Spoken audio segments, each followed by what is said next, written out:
कविता अशी आहे की रायगडावर राजधानी ती होती शिवछत्रपतींची, आणि कथा सांगतो ऐका अजून तेथील हिरकणी बुरुजाची. वसले होते गाव तळाशी वाळुसरे या नावाचे, आणि राहत होते गरीब कुटुंब, गरीब धनगर गावळ्याचे. आई बायको ताना मुलगा, कुटुंब होते छोटेसे, सोबत होते हिरा नाव त्या तडपदार घरवालीचे. एके दिवशी दूध घालिता हिरा कशनभर विसावली, ध्यानी नाही मनी तिच्या कधी सांजवेल टलून गेली. सूर्य देवता मावळता झाले बंद गडाचे दरवाजे, मनात भ्याली हिरा म्हणाली घरी तानी बाळ माझे. हात जोडून करी विनवणी गडकरी खाली जाऊ द्या मला, गडकरी म्हटले नाही आज्ञा शिवरायांची आम्हाला. बालाची आठवे रूप माय माऊली वेडी पिसी, धावत जाऊनी कडा उतरुनी बालाला ती घेई कुशी. आतुल्य धाडस पाहून महाराज स्तंभित झाले, साडी चोली हिरास देऊनी प्रेमी सन्मानित केले. कड्यावरती त्या बुरुज बांधला, अहो कड्यावरती त्या बुरुज बांधला साक्षी आईच्या प्रेमाची, आणि कथा सांगतो ऐका अजून तेथील हिरकणी बुरुजाची, आणि कथा सांगतो ऐका अजून तेथील हिरकणी बुरुजाची. अशी त्या मातेची गोष्ट आणि कविता होती. पलीकडच्या साईडला विटांची खोली तुम्ही पाहिलीत की नाही? टाकसाल कॉईन मुद्रा छापण्याची जागा.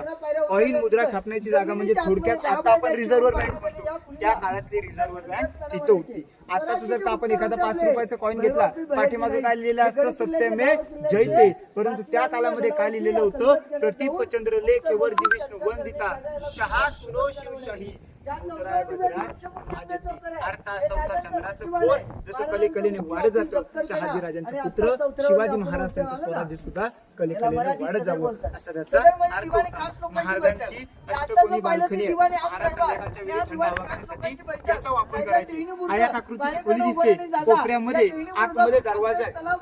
11 ते 12 पायऱ्या उतरल्यानंतर 10 बाय 10ची रूम आहे. गुप्तहेराचे बहिर्जी नायक हे गुप्तहेर होते. गुप्तहेर म्हणजे कोण? बहिर्जी नायक स्वराज्याचा तिसरा डोला म्हणून ओळखले जायचे. दुश्मनाच्या छावणीमध्ये जाऊन दुश्मनाच्या दाढीला हात लावून येणारे ते बहिर्जी नायक. मरेपर्यंत स्वतःच्या बायकोला देखील माहिती नव्हतं आपला नवरा स्वराज्यामध्ये काय करतो. हुशार चातुर्यवंत की बसल्या जागी 7 वेश बदलायचे. वेगवेगळ्या 18 भाषांचं त्यांना ज्ञान होतं. त्याच्या सर्व माहित्या गोळा करून महाराजांना याच्या आतमध्ये गावखेड्यांच्या माहित्या गोळा करून महाराजांना याच्या आतमध्ये सांगायचे. याला खलबत खाना चर्चा करण्याचं ठिकाण असं म्हटलेलं आहे. सचिवालय दफ्तरखाना. याच्यात पलीकडच्या साईडला लाईनीत खिडक्या दिसतात. टेहळणी बुरुज पहारे करण्याची जागा.